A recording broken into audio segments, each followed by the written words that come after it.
Good afternoon. My name is Connie McLaughlin, and I work in the MUI unit, or the Major Unusual Incident Unit at the Ohio Department of Developmental Disabilities. And I'd like to thank you for attending our webinar today, titled The Ohio Department of Medicaid and Department of Developmental Disabilities Second Annual Critical Incident Review.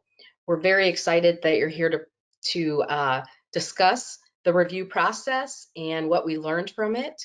So thank you again for your attendance today. Before I turn it over to our speakers, I wanted to stop and do a few housekeeping items so you'll have that information.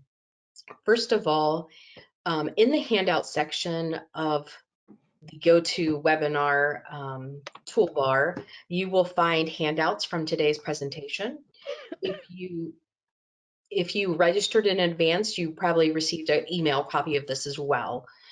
For people that are participating, they're logging onto their computer and they've, have registered and everything. You don't need to do anything further to get your certificate, which includes 1 hour of continuing professional development credit.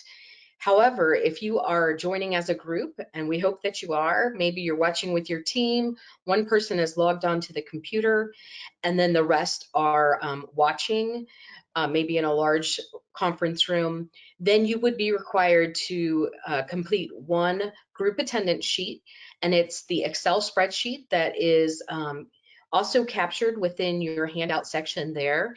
And you basically would type in everyone that attended, and their supervisor would verify their attendance, again, typed into the Excel spreadsheet. And then it gives you the instructions, but you would send it to Roxanne Smith or Kelly Wright within our office. And within 30 days, whether you're a group attendee or participating by yourself by logging onto your computer, you will receive an email certificate.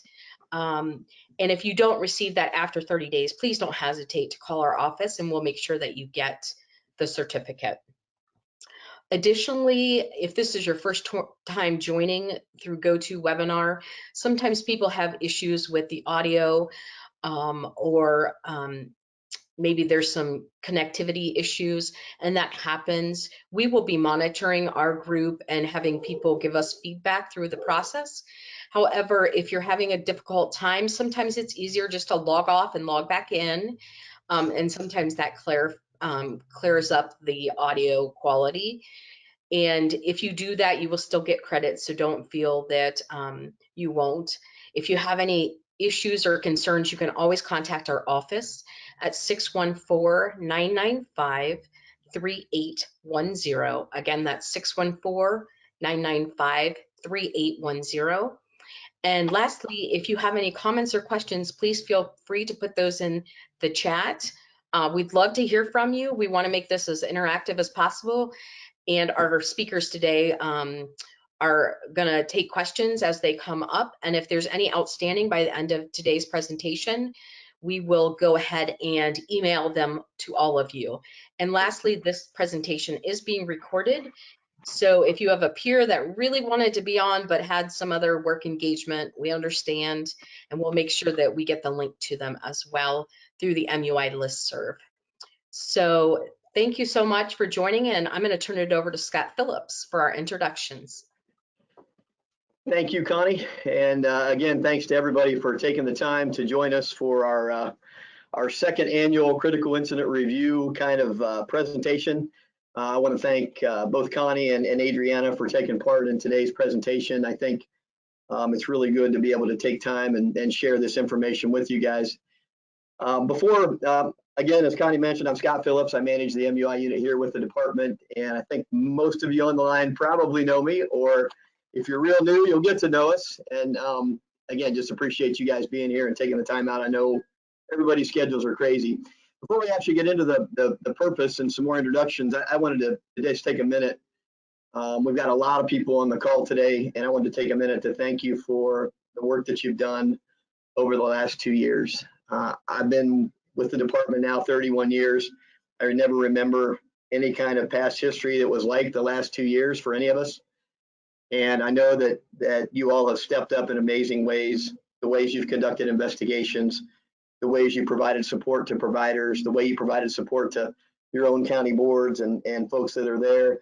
I've never seen kind of the collaboration like I've seen with the department, county boards, providers, individuals, and families like I've seen over the last 2 years. Everybody has taken their role serious.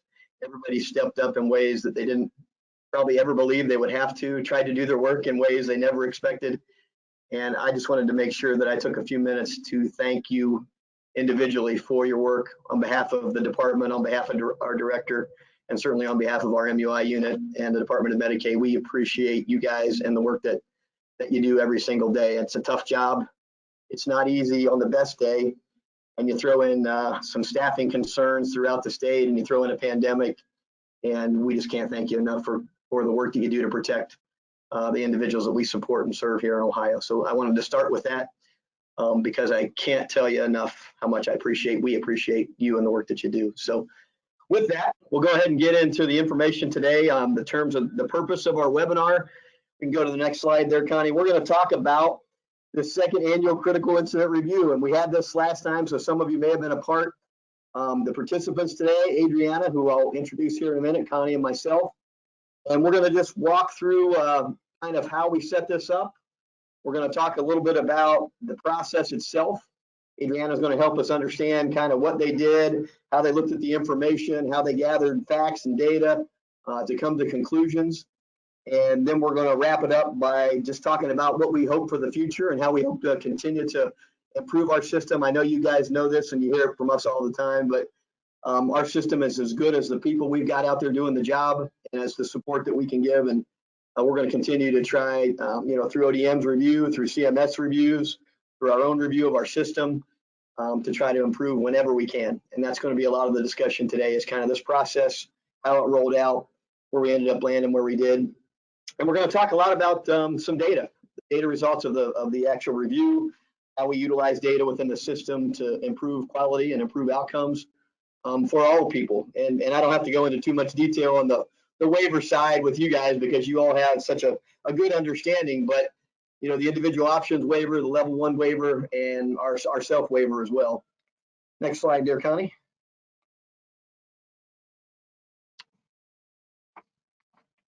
And this is just a description of the waivers. Again, you guys are all too familiar, so I'm not going to go into a lot of detail here, but we want to look at our system, and you guys know our system is set up for everybody. Whatever waiver you're on, whatever's going on, we want to make sure we provide a good quality health and welfare improvement process and practice, whether it is the IO waiver, the level 1, or the self. And there's some links in the bottom corner of the presentation here if you want to get some more detailed information about that. Next slide.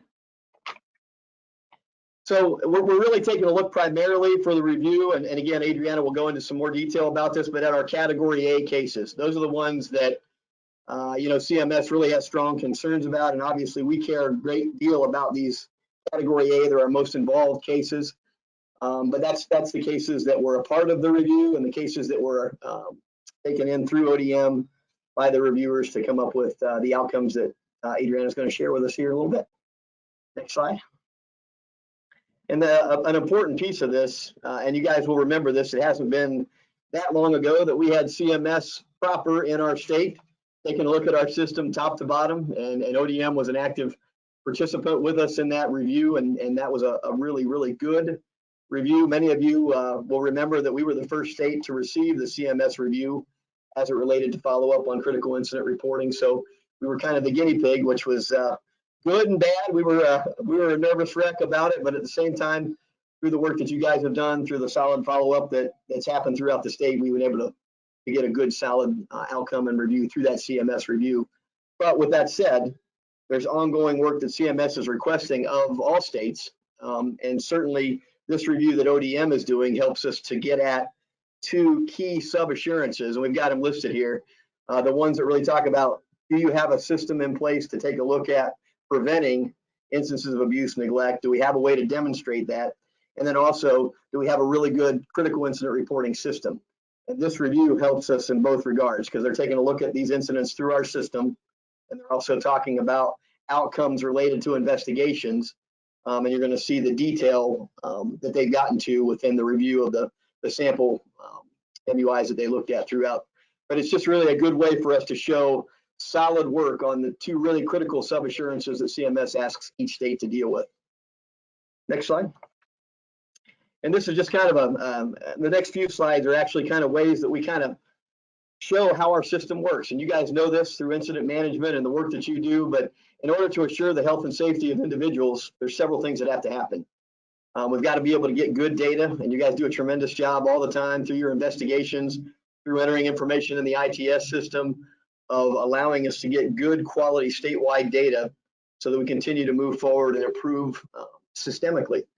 And in order to do that, we have to prevent future incidents by identifying cause and contributing factors, drilling down in those investigations and really finding out what happened so that we can make sure that the prevention plans are going to hold fast and are going to help improve things moving on. And that's the way we resolve and mitigate risk to individuals, by clearly reporting well, investigating well, and coming up with those cause and contributing factors and prevention plans, and then implementing those processes that are going to allow us to help protect people moving forward. And if we have a really good system like this, we should continually have that loop, and that should allow us to continue to improve in terms of services that we're providing folks.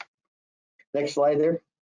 And this kind of is the overall management strategy. And again, you know, a lot of the work that we do and a lot of the work that you do has with it some analytics, taking a look at incident data, drilling down into that incident data and figuring out what can we do to make sure that people are healthy and well, and our system is healthy and well moving forward. And these are just some things that you do every day, and we ask you to do every day. Take a look at discovering those deficiencies and identifying them so that we can work forward to keep people healthy and well. Identify opportunities to reduce risk. Really, if you think about our overall system, the service plan, the MUI follow-up, we're all trying to take a look at what are the risks and what can we do as a system to help limit or remediate some of those risks. And again, a process and system that you guys work very hard on every day.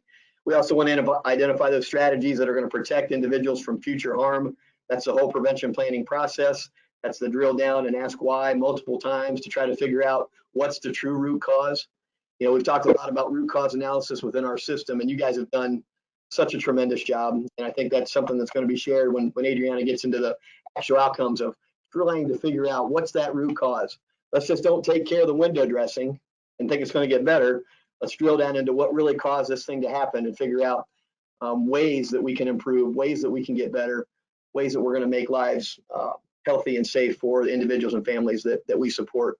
And obviously, when we do this, that's going to improve outcomes and processes. And we all know that safety is the first measure of quality. I mean, providing safety is truly that first measure of quality. All right, next slide.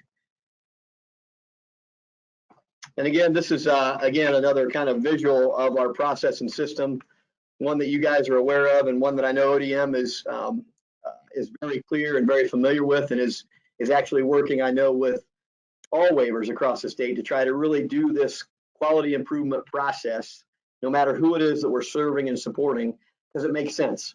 And it's talking about reporting those incidents as either a UI or MUI, taking those really important immediate actions to protect people right away, keep them safe, initiate that investigation. It's going to be thorough. That's going to identify those cause and contributing factors. And then if we do a good job there, develop on those prevention plans that link back to those cause and contributing factors. And that's the way that you continue to improve a system. And you know, the other slide, like 2 slides ago, really talked about that loop. And that's what this is, even though it's in linear fashion. If we continue to do this, it's going to cause us to have a good health and welfare improvement system. And that's really what we're all after. So with that said, I know we'll get into the last slide I have, and that's going to talk briefly about the regional approach and how well that you guys do and how well we try to do in terms of regional assessment, taking a look at, you know, you've got your regional manager, you've got your regional data, and using that information to kind of produce results within your region. You know, the state is a big state, 88 counties. There's a lot of different things happening throughout, and we report out a lot on the analytics and statistics about statewide stuff. You guys do a great job of finding out what's really critical and important in your neck of the woods, in your region. Working with regional managers, working with regional teams to address those issues.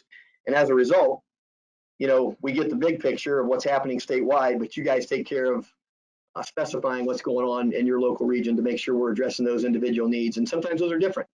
The statewide needs isn't always what's going on in your region, but you guys do a good job of carving that out and making sure that you address that in a way that makes sense. So with that said, I am going to turn this presentation over to Adriana. She's going to tell us a little more about the ODM review and process. And thank you so much for being here today, Adriana.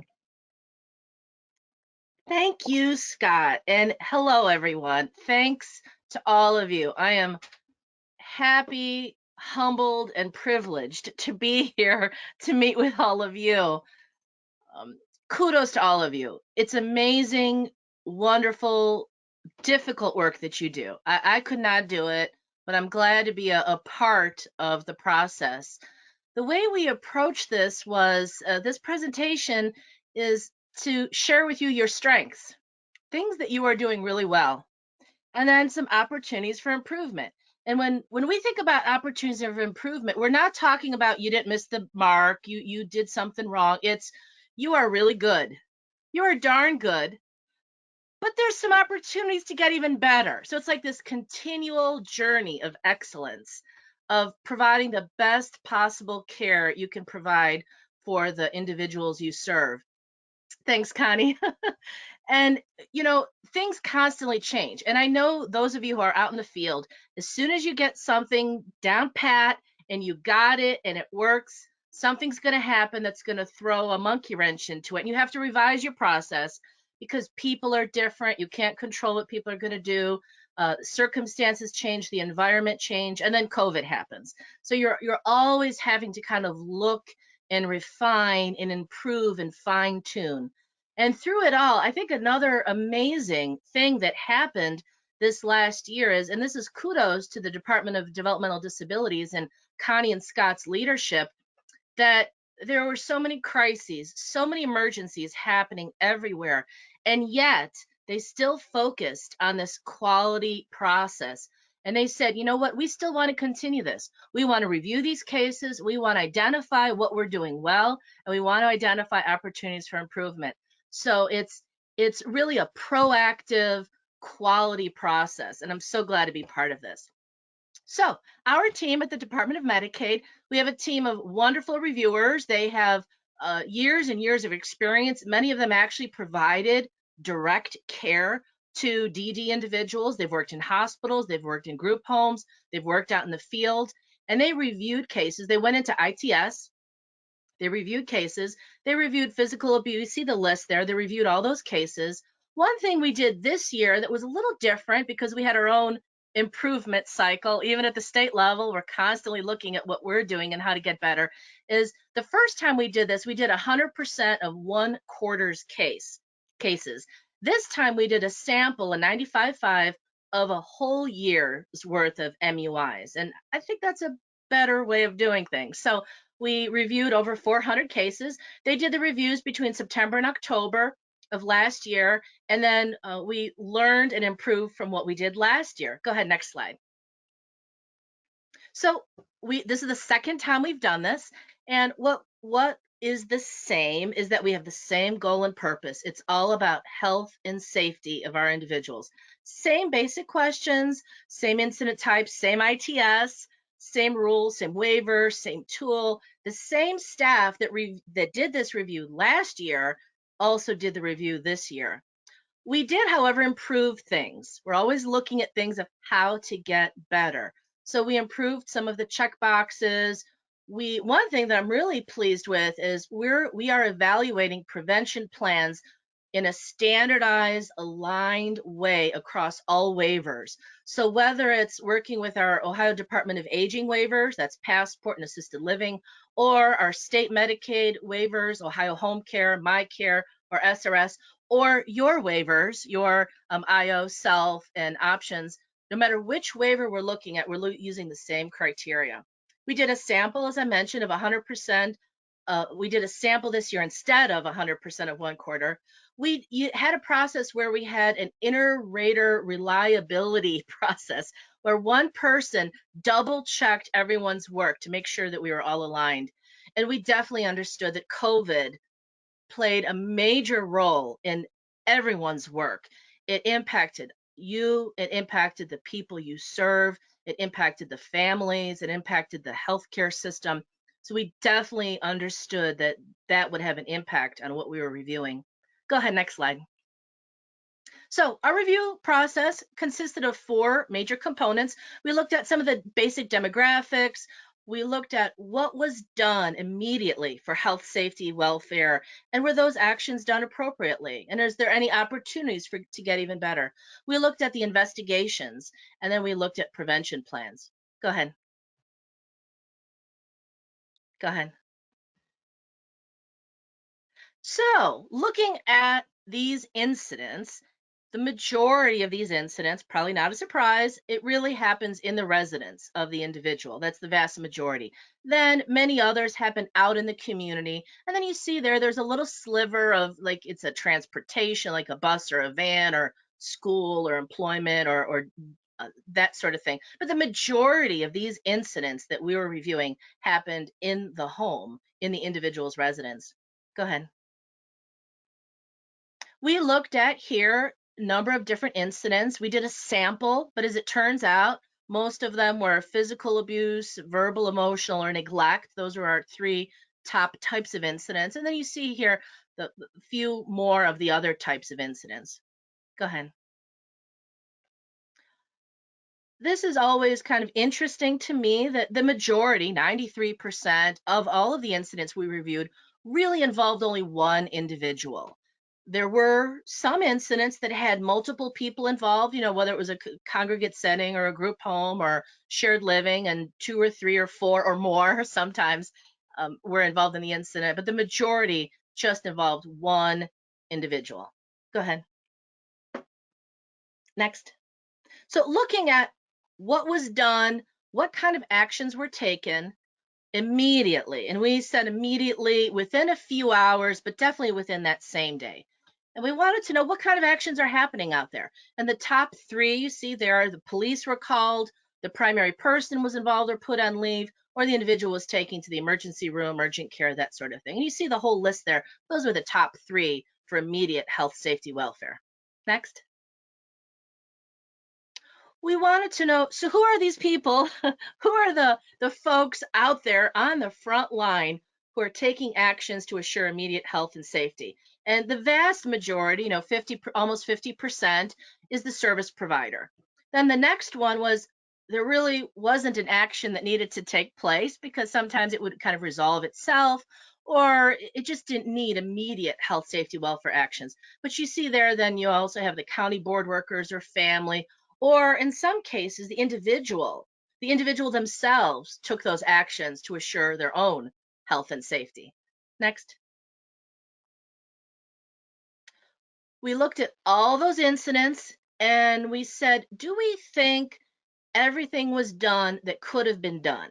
Did they miss anything for immediate health and safety welfare? Well, you see right there, 98%, almost 100%, no concerns. Everything was done exactly according to not only standards, but quality. And we could not think of anything else that could be done.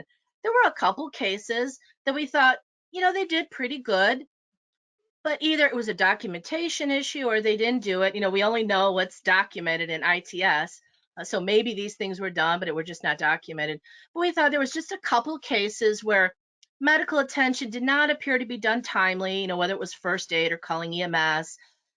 In 1 or 2 cases, the individual was not removed from the situation immediately and probably should have, at least from our perspective as we were reviewing these cases. And then in at least one case, the primary person involved, the alleged violator, the perpetrator, if you will, probably should have been separated immediately, but wasn't. But the vast majority, 98%, thumbs up, great job. Next. So we looked at the investigations, and again, we reviewed every single one of these investigations. We compared it to the standards and requirements and even quality standards. And 99% of the cases, all the investigations were done really well. And this is even more impressive because this was done during COVID. And we know how difficult it was to do these types of investigations in the middle of a national pandemic. So there was only like 3 cases actually that we thought they did a nice job, but either the documentation could have been improved or they could have done something a little differently, that they didn't interview all the parties that we thought were relevant to the case, or there was some police interview information missing, or just the documentation could have been a little better about the individual's background. Like, so what is their diagnosis? What was the amount and the circumstances? But 99% were done excellently. So good job on the investigations. Next. We are very, very interested, as Scott mentioned, and all of you have a long and strong history of looking at contributing factors. It really is kind of the cornerstone of health and safety and incident management, of drilling down. Those of you who know this, you can do the 5 whys. So why? And so we wanted to see what were the contributing factors for these incidents we were reviewing. And we narrow this down a little bit to say not only what were the contributing factors, but what are those contributing factors that we could actually make some sort of impact on. Some of the contributing factors we really have no control over. But we thought when we looked at these that there's the lack of provider training and education, the ISPs may not have been followed, or just some lack of processes or procedures. Go ahead, next. So one of the very important roles that the investigator does is to research and look at and interview and do that administrative investigation, if you will, to find out what are those contributing factors.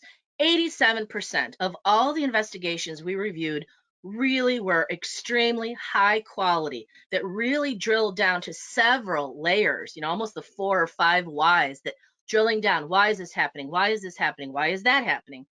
There were a very small percentage, only 4 cases actually, that probably we thought could have been done just a little better, maybe just one more layer of asking questions, or maybe they didn't ask the right questions or interview the right people to dig a little deeper. But 87%, and then if you add that extra 12%, the majority of all investigations are done really well. Go ahead, next slide.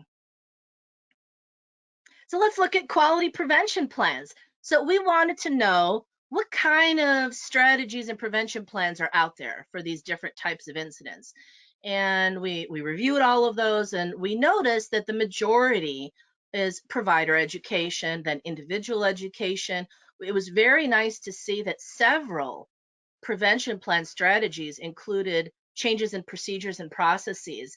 And then also the next popular one, most done strategy, is the violators either removed or terminated or disciplined. There's some sort of action done with the violator. Go ahead, next.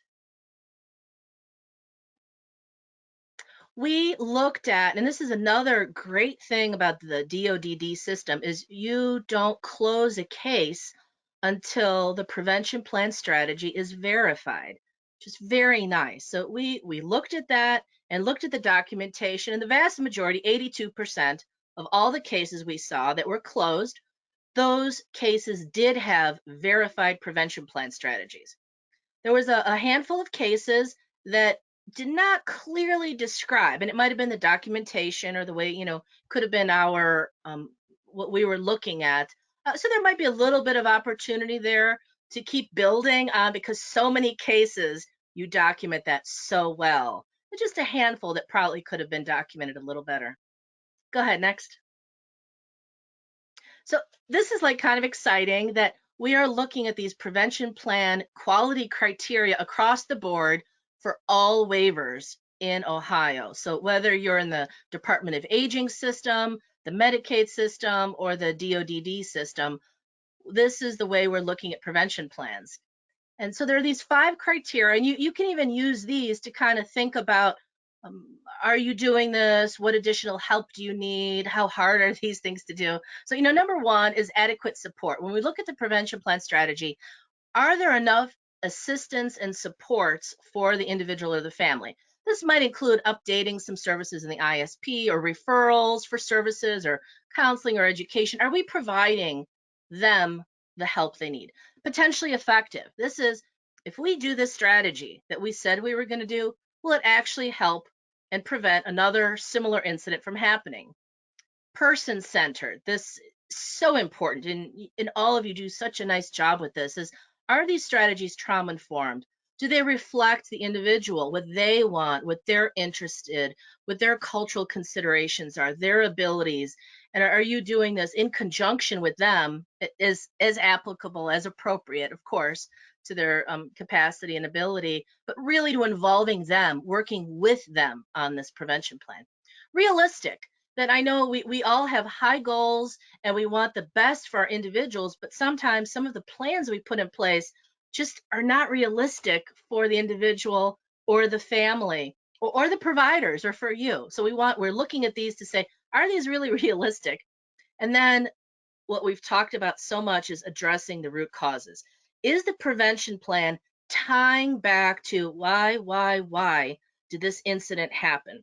So important for these 5 criteria. So let's go through each of these criteria and I'll share with you how you scored or how we evaluated. So the first one is, are these strategies including enough adequate supports? 80%, absolutely, yes, fully, great job. 12%, pretty good, pretty good. And then only a very small sliver, and that's that 3% of, I don't know, they probably could have put a few more supports in there or documented a little better, but the vast majority, you guys are doing an excellent job providing the supports that are needed for the individuals. Next. Are these strategies potentially effective? If we do this, if these strategies are going to be implemented, will it actually help and prevent? Vast majority, again, 81%, absolutely. We could not have thought of any other way of doing this. There were a small sliver, about 10%, that we thought, yes, very good, very good. And then a very tiny percent, that 4%, that probably, when we look at it, that like, well, if you do these strategies, I don't know if it'll really help prevent another incident from happening. Go ahead, next. Person-centered, 86%. And this really was so nice to see, because this is probably what you guys have been working on for so long, and it's such a focus for you, is really meeting the person where they're at and working with them, not doing something to them, but working with them, for them and with them. And yes, 86%, very person-centered. Very, very small percentage, 2%, which I think only translates to a couple of cases that we thought could have been done a little better. I'm not sure if, according to the documentation, it was as person-centered as it could be. Go ahead, next slide. Were the strategies feasible or realistic? 95%. And so this, I think you definitely mastered this, that everything you put in your prevention plans are doable, they're feasible, and they're realistic. So you're not setting up somebody for failure. You're not just putting something in there with a lofty goal. We all love our goals, but this is really doable. And so great job for that. Next. Contributing factors. After the investigation is done, and you all do a fantastic job with your investigations and you list those contributing factors, then the next hard part is linking that strategy to the contributing factor. And 80%, yes, like, grade A, the best it can be. Another 14% that, yeah, it's pretty darn good. Could be a little better, but very, very nice, and a very tiny percentage. So you see these 5 criteria we just went over, each of the no's where we thought could be done a little better, at least the documentation better, tiny little strategies. Overall, fantastic job. Next slide. So when we looked at all these prevention plans, 65% had perfect scores. We kind of said, is this as good as it can be? Can we think? And we have some we have reviewers that have very high standards, which I'm glad for. And they looked at this and said, I can't think of how this could be better. And in all 5 criteria, it was like an A grade. Perfect. Then we looked at all of those criteria across the board, and did we have at least a yes or somewhat that pretty darn good? We like this, 94%. There was only 6%, which translates to 23 out of the 409 prevention plans we reviewed. We thought, I think this could have been done a little better or documented a little better. So overall, fantastic job on this. Next slide. So when we looked at these prevention plans and we thought, I think this could be done a little better. Wanted to share with you just some themes of what we saw. These are just kind of things to think about. That one of the things we noticed is some opportunities to train the direct service providers, especially on ISPs. We understand ISPs change, which is great. You're constantly looking, assessing, and updating based on the individual's needs and their status and their assessments. So that's wonderful. And then, so it's one thing to change a plan. It's another thing to then train and communicate those changes with all of the workers involved with the individual. Um, Potentially something to think about, and most of this was done. These are just a couple little examples that we saw, is maybe to take a look and think about, once an incident happens, is there an opportunity as needed, as applicable, to potentially change an ISP? Make sure we've seen this, that and our DSPs trained are able to provide some of the specific medical care, whether it's calling not providing their medical care, but like calling 911 or doing CPR or something like that. What's the expectation? What's the process? And then are they trained and know what to do and how to do it? The last one is, and this we see across the board with all of our waivers, is there's so much opportunity for improving communication between the providers, between individuals, families. So it's, how is everybody communicating? How is everyone sharing? Does everyone know the current status of the individual and what the individual needs? Developing strategies that go beyond reminding individuals to be more careful. We really didn't see, there was only like one or two cases where um, what kind of supports can we provide besides just telling, whether it's a provider or an individual, to like, well, next time be more careful, be more diligent. What kind of processes can we put in place to make it easy to do the right thing, hard to do the wrong thing? Sometimes more frequent follow-up is needed based on the incident or the individual, or what their needs are. Referrals for mental health counseling and support. So some of these incidents that we read, and they're very traumatic. I mean, we're affected by these incidents, and we're just reading them online. I can only imagine what it's like when you're dealing with these incidents day to day and working with the individuals and their families and the providers who are going through this type of trauma. So to consider referring people and to encourage that, and then also for yourself, that secondary trauma, that it is very taxing and draining to do this important work and to take care of yourselves.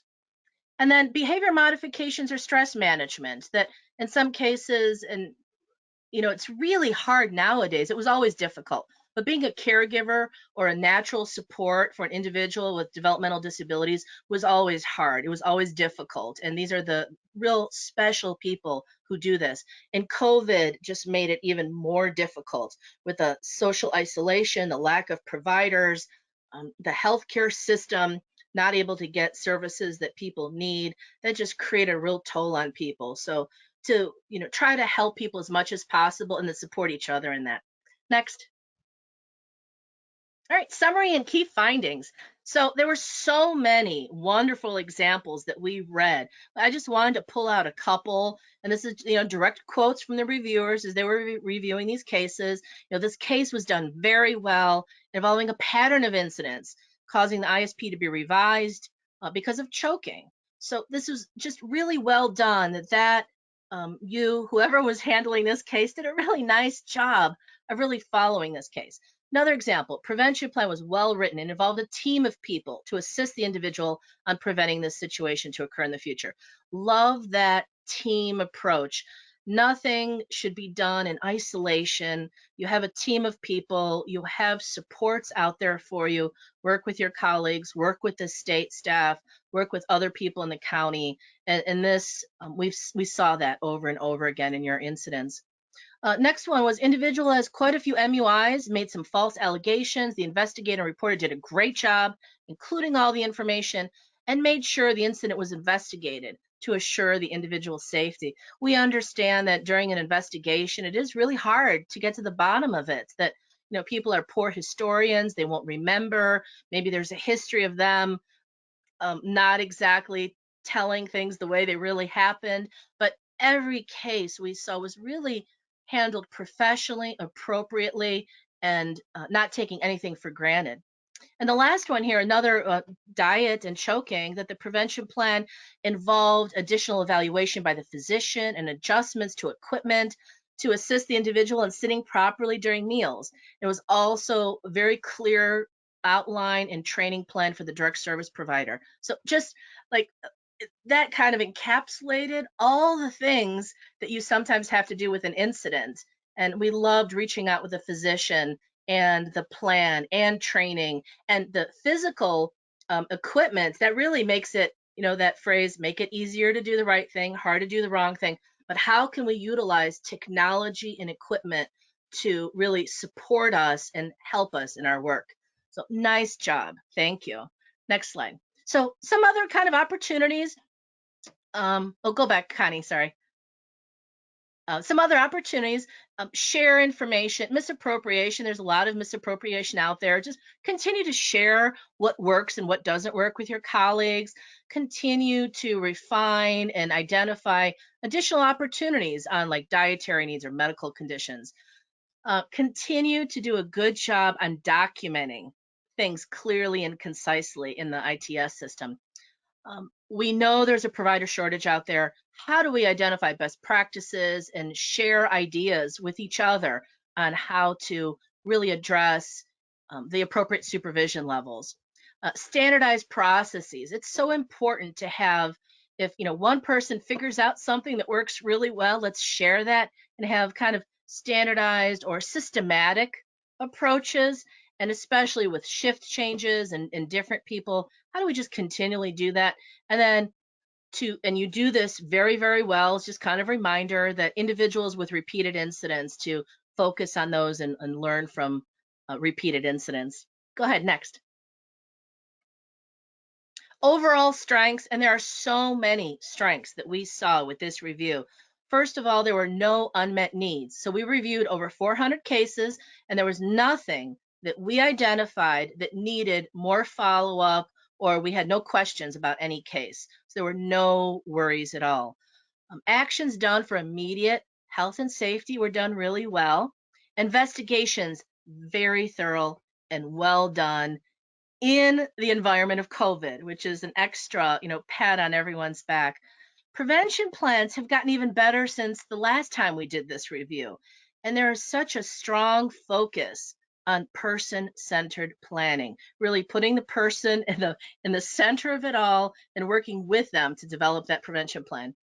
And then wonderful also that prevention plans are really linked to the contributing factors. So why did this happen?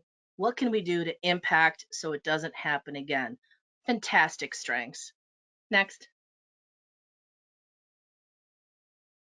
Okay, I'm going to turn it over to Scott, who's going to share a little bit about another wonderful thing that all of you do.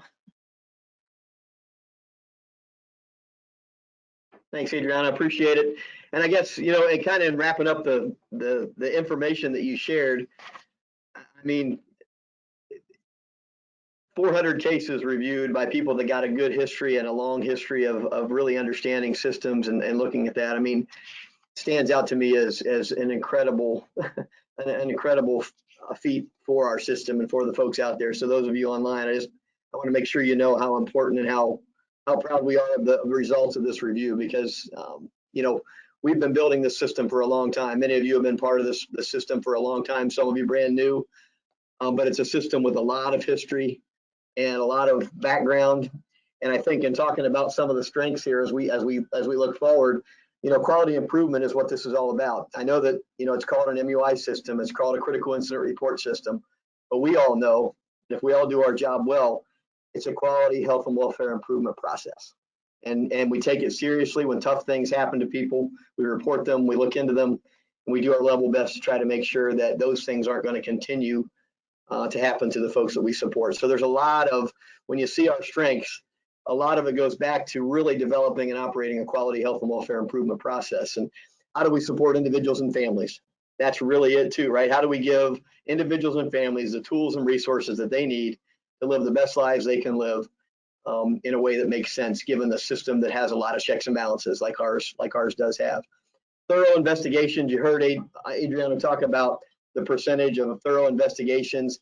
I mean, this is something we've harped on, and you guys probably get tired of hearing from us, but you do such a good job of covering all the bases and trying to make sure you really find out what happened, what were the root causes, and making sure that those prevention plans are developed to address those incidents in the way that they come up.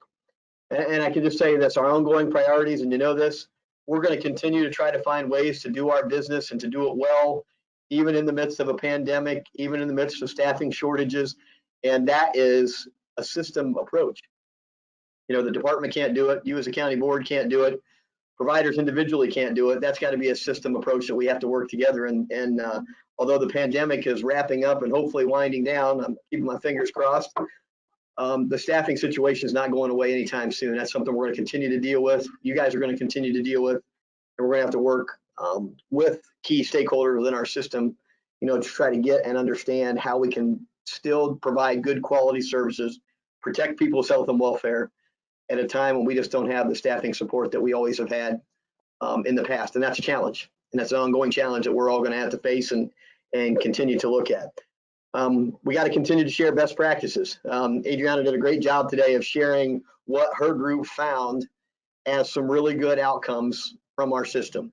We've got to make sure that if we're doing that in one county, that we have the same ability to do it in another. Share those best practices, share what you can do. You know, she brought up a great point about some of the misappropriation cases. We've really been seeing a lot of people being creative in the way that they manage. I'm talking about providers now, with the way that they manage their funds. Technology's come a long way. There's ways that we can improve outcomes, protect people's money, protect people's things. And it doesn't always have to be a manual paperwork follow-up. There's ways and some ways that people have developed technology to try to help in those areas, trying to share that information, trying to make sure that we do a good job of providing that follow-up. And then I can't thank you guys enough for the information you share in your investigations that allow us to take a look at what's happening statewide, use that really, really good data to develop alerts. And we just got an example, a sample alert here that we did not long ago related to exploitation that really came from data and MUIs that we've been able to see in the system that identify what people are going through, how people are being taken advantage of. And we were lucky enough to have an individual that we know share her story of how she was taken advantage of as part of a link to that good information we can provide in the alerts. And I think probably a lot of you know we've been trying to pair videos and follow up with alerts, because when you pair that really good solid kind of written information with a scenario and how somebody was really impacted, that allows that information to really, I think, be digested well, be brought home for people to understand. When I go into work tomorrow, this is something I got to really pay attention to, and I got to make a difference. I think a lot of you might remember the med error alerts that we did, where Alex, someone that we knew within the system that was a part and had a med error, and it caused him to lose his life. And his family had a video that they put together with him, paired with our med error information related to an alert through data that has been provided by you guys through investigations.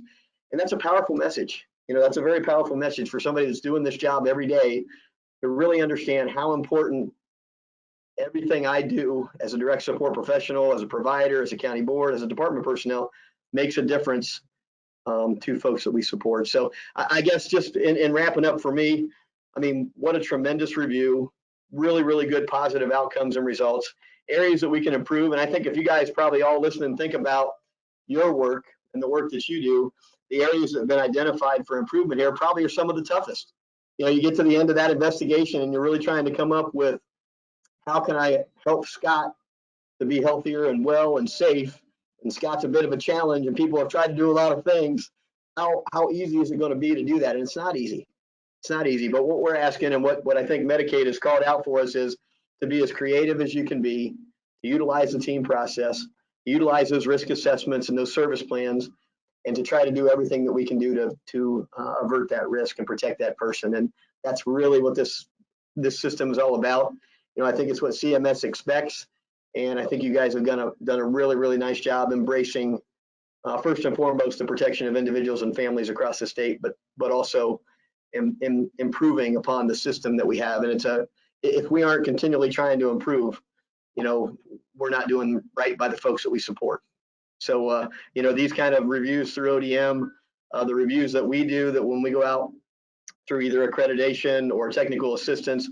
All those reviews are just to help us improve our system, improve our services, and allow us to protect people in a healthier and better way. And any good quality improvement system has those steps. So thank you for the work that you do. Thank you, Adriana, for walking us through that information. I know we've got a few more slides here, and I appreciate you giving us the opportunity to share that.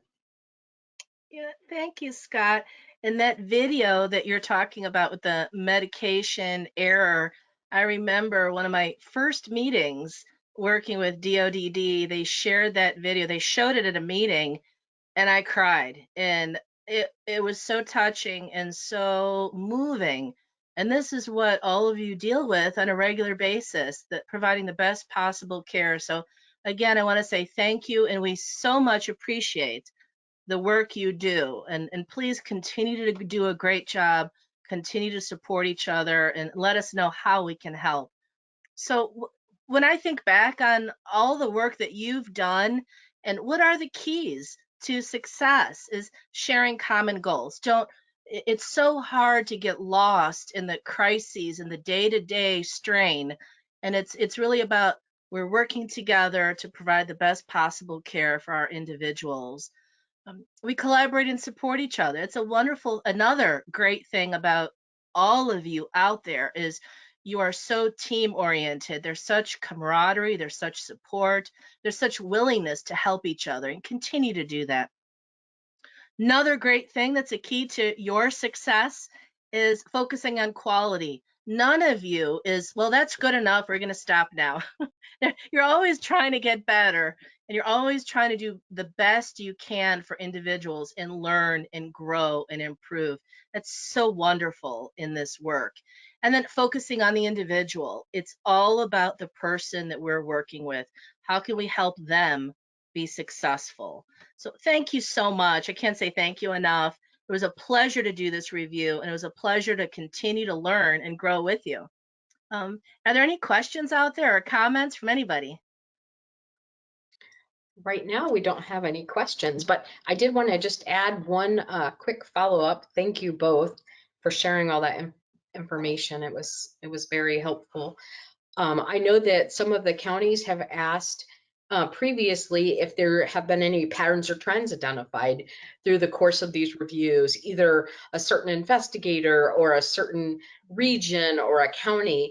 And so what I would share with this group is that Adriana and her team have provided us with the follow-up data, the specific case comments and questions. And so we encourage you to work with your regional manager to go over those results. And they probably have already been talking to you if there's any trends have been identified. But it's just such a good learning experience for all of us. And I think, we looked at this review as a way that, we saw things within how we work as regional managers, as supervisors, as user registry staff, and how we could better support, inform you, inform the work. And so it's been a real learning experience for us as well. And we're going to hopefully continue to grow together and provide better supports. So I just wanted to throw that out there. And we can take any questions that anyone has. I just think while you're looking at questions, Connie, I also wanted to, thank Medicaid for the work that they do. I mean, it's nice to have an independent review of a system. We all get so mired in the work that we do, and sometimes, it's nice to have an outside look at the system and how the system has developed over time.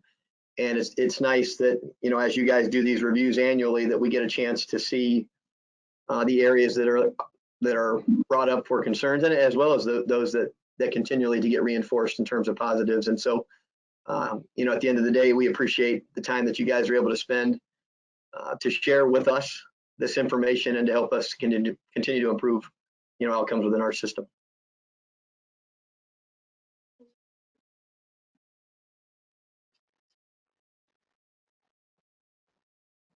We do not have any questions. We do have some thank yous for Scott and Adriana, and we also have some people that are just really proud and grateful for the people that they work with across the state, other investigators.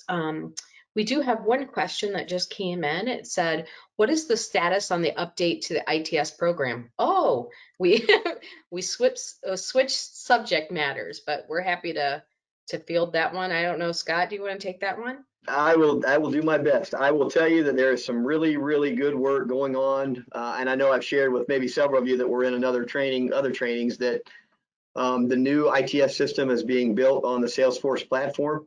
The Salesforce platform is one that has been indicated as one of the best platforms that we could embark upon to build out. You know, we know that we're trying to get it built as best we can, but we know that there's going to be a future to that. And those of you that have been around a long time, like me, you know that our current ITS system was built in-house by the department back in 1998, 1999. And so, you know, it's been around and been revised multiple times. And, you know, it got to the point where trying to revise it and trying to add stuff was a challenge for a platform that was an older platform within the department. So we're so excited about the Salesforce platform, the ability to still do the work that you do. And our hope and our goal is that it's going to be a little bit more user-friendly, a little bit easier to include information, the ability to download evidence and have evidence included within those investigation files.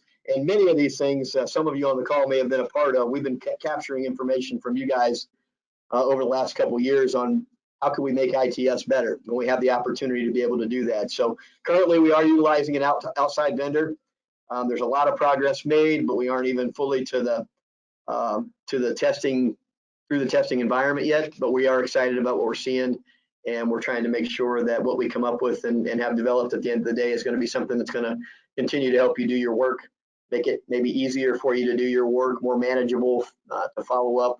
Another thing that you guys had mentioned that we thought was very important was to have a more dashboard driven kind of system. So when you log in, you see your information, you see what you're responsible for, you see what kind of timelines you have. And we're certainly working hard to try to make sure that the deliverables come up with that as well. So I know I can't go into a lot more detail than that, but I can tell you there's some good work going on. It's going to be a quality product, and we certainly appreciate the feedback that we have gotten from you guys, and we'll continue to move forward and certainly let you know as we get opportunities for more testing, more follow-up before we actually roll out the new ITS system. So hope that helps. Okay. Well, I see no other questions. So that being the case, you have our contact information. If there's anything that comes up and you would like us to ask, or you want to reach out to one of us directly, please do so. We're happy to talk, discuss the results more in depth, or answer any questions you have. But otherwise, I think that concludes our program. We want to remind you to submit your group attendance sheets if you've been participating as a group. If you're watching by yourself, logged on the computer, you don't need to do anything further. Just expect to see a certificate from us within 30 days. And again, thank you so much, Adriana and your team, for all the tremendous work you did and sharing this information with us in such a helpful way. And of course, thank you to Scott Phillips, too, the Assistant Deputy Director for the MUI unit. So thank you for joining us, and have a great day, everyone. Thanks, guys. Take care. We'll see you.